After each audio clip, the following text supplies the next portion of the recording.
Hey vinyl community, I know you saw the title of this video and you're thinking to yourself, oh my God, not another contest. Are you kidding me? But yeah, another contest, and hopefully that's not what you thought. But anyway, I am doing a contest because I'm getting close to 500 subs and I'm doing a little push to get there. But more than that, I really wanted to do a contest to show appreciation to all of the people who watch my videos, comment on my videos, share my videos, who post their own videos that I enjoy watching each and every single day, who help make my workday, my life better during the pandemic, and who have made my life better during this entire time. We're kind of coming up on a year now from when this whole pandemic really started to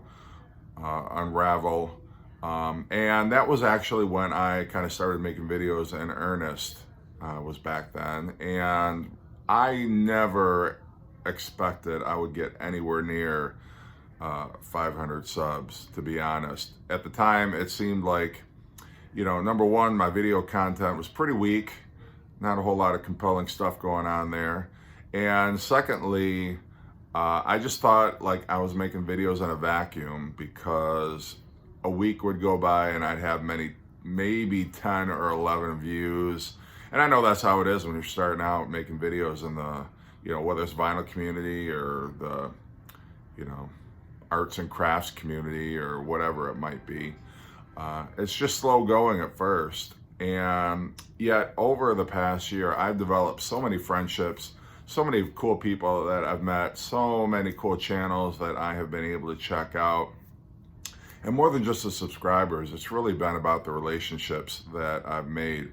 So many cool people out there, and you all know who you are. I mean, there's Gary, there's Cosmic Brian, there's Glenn, there's Robert, there's Chris, there's JC, there's Aaron, there's Craig. There's so many out there, and I'm not going to be able to name all of you here in the video because everyone would turn it off. But, there are so many people, even more than the ones that I just mentioned, who I really enjoy your channels. I enjoy the friendship that we have in the vinyl community.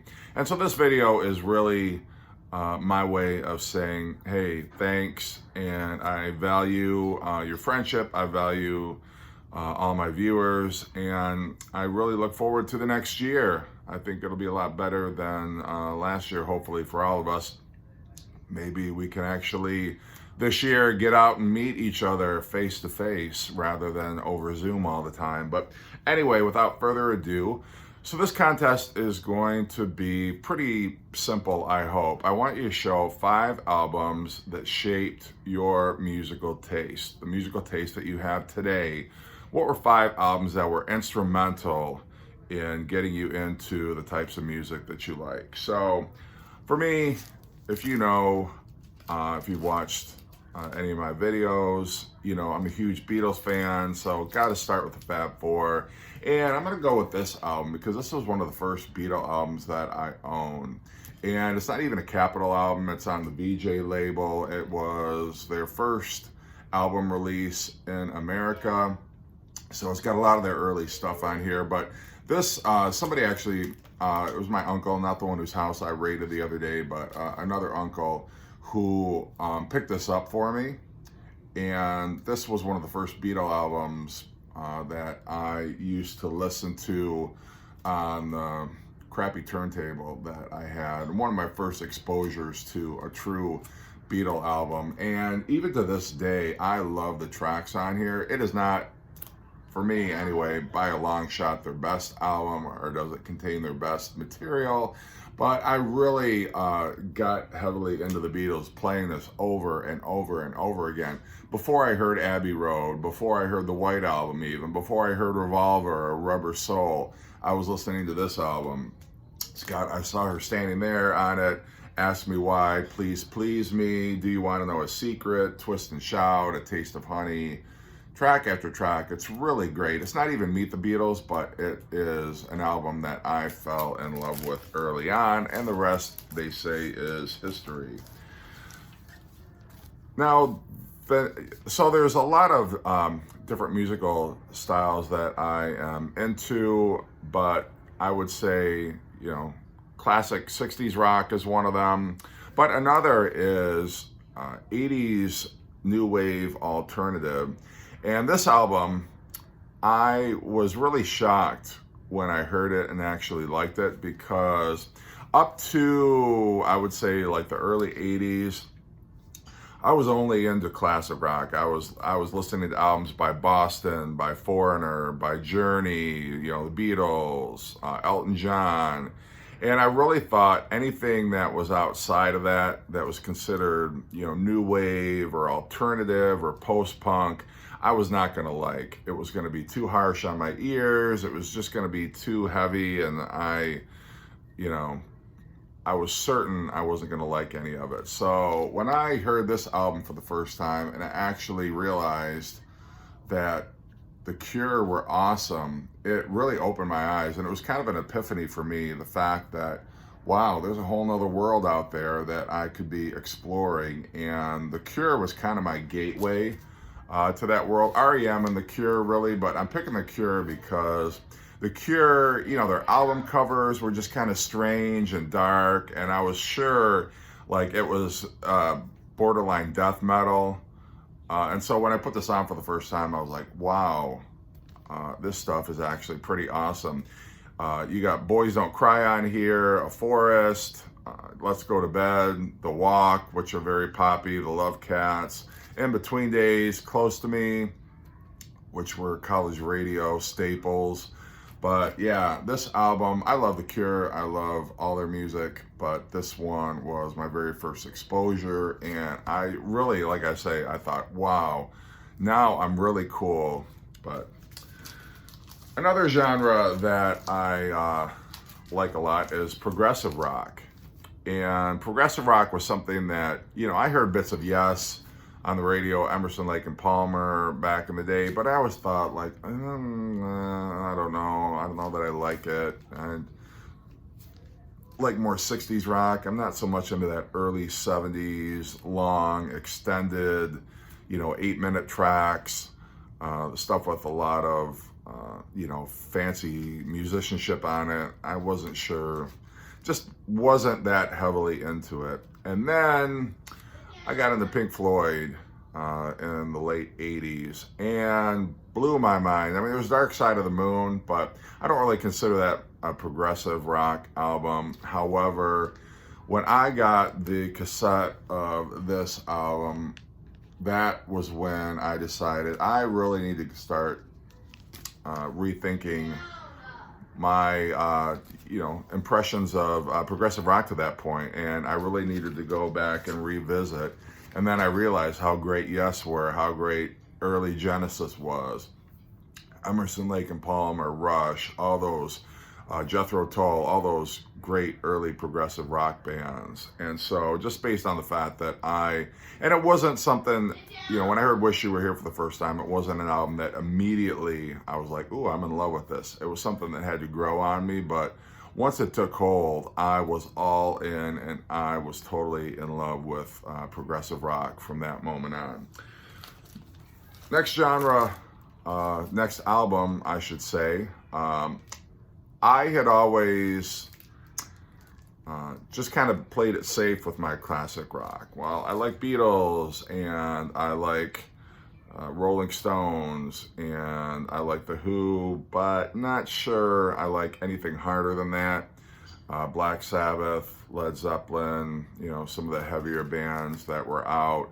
And it wasn't until I was in college, so like, I don't know, 89 or 1990, all my roommates had Led Zeppelin cassettes. And anytime somebody asked me, well, you like the Beatles, are you into Led Zeppelin? I'd be, nope, not into Led Zeppelin, which is not fair because I hadn't heard a lot of Led Zeppelin except, of course, Stairway to Heaven, Whole Lot of Love, stuff that they played on the radio. I really hadn't given it a chance. And so I distinctly remember one of my roommates having this album. It was on cassette, and then playing Fool in the Rain and hearing it and thinking, wow, that's Led Zeppelin, really? because that sounded a lot different than any of the Led Zeppelin I had heard on the radio, and I liked it a lot. I liked this whole album a lot when I heard it on the cassette, and that really for me was kind of the point where I decided I got to give Led Zeppelin a chance. And so I started buying all their cassettes, and as you all know, what a great band. But this was my gateway. If I had not heard this album, I was into synth pop and, you know, early new wave and some of the stuff on side too. Carousel Alhambra, All My Love are real heavy on the keyboards, the synthesizers, I'm Gonna Crawl. And I was like, wow, I didn't realize you could rock hard and still have a synthesizer. You know, and there had been Van Halen 1984, you know, with the keyboards and all that, but it was like, wow, Led Zeppelin. I'd never heard this side of Led Zeppelin before. So great album, and that was my gateway, as it were. And then the last one I'm going to show, never been into jazz, really, when I was growing up.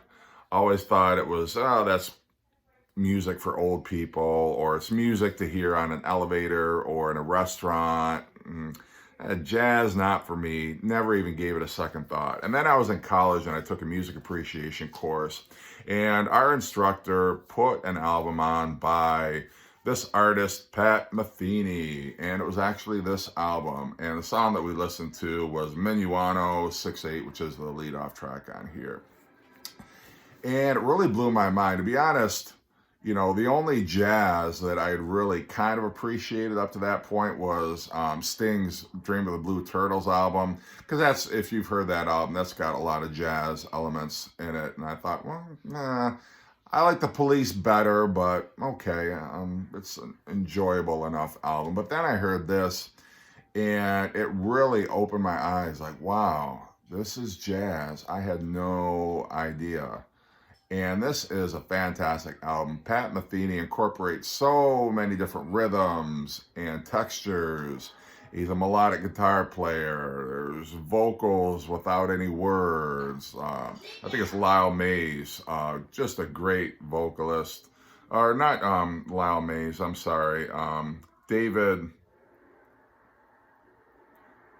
I don't know how you pronounce his name, David Blamiris. He's the vocalist, but he's not singing with any words, and it's hard to describe, but Pat Metheny, I love. He is one of my favorite jazz artists of all time. This is my favorite album of his, and after this, I was all in on jazz. I was listening to whatever, I started listening to, they call it smooth jazz radio stations. I was picking up albums by classic jazz artists, and really, I was so happy to get into that kind of music, because jazz is fantastic, and now it's one of my favorite genres of music. So, anyway, that is the theme, and you're probably wondering, all right, well, great, what do I get if I win the contest? So, a couple things. Number one, $20 Amazon gift card. And not only that, but you will get to pick the theme for one of my future episodes. If you want me to do 5 Carpenter satanic albums, you want me to do 5 punk rock albums by Seals and Croft, or you want whatever ridiculous premise you can come up with, keep it to 5. If we're talking albums, keep it to 5 albums, because I've only got so much time on my hands. But any ridiculous premise you want to come up with, I will do a video on at some point. So what do you have to do to enter? Number 1, you have to be a subscriber. Number 2, if you're a fellow YouTuber, I need you to make a video, and I need you to let me know you made a video by posting the link in the comment section on my video. If you're not a YouTuber, I got a lot of viewers out there who don't have YouTube channels. You can go ahead and let me know what your albums are in the comment section. I don't want to exclude you. And yeah, that's pretty much it. So hopefully I've given you enough to go on. And again, I appreciate, much love to all of you out in the vinyl community. You've made me what I am today, and I sincerely love you guys.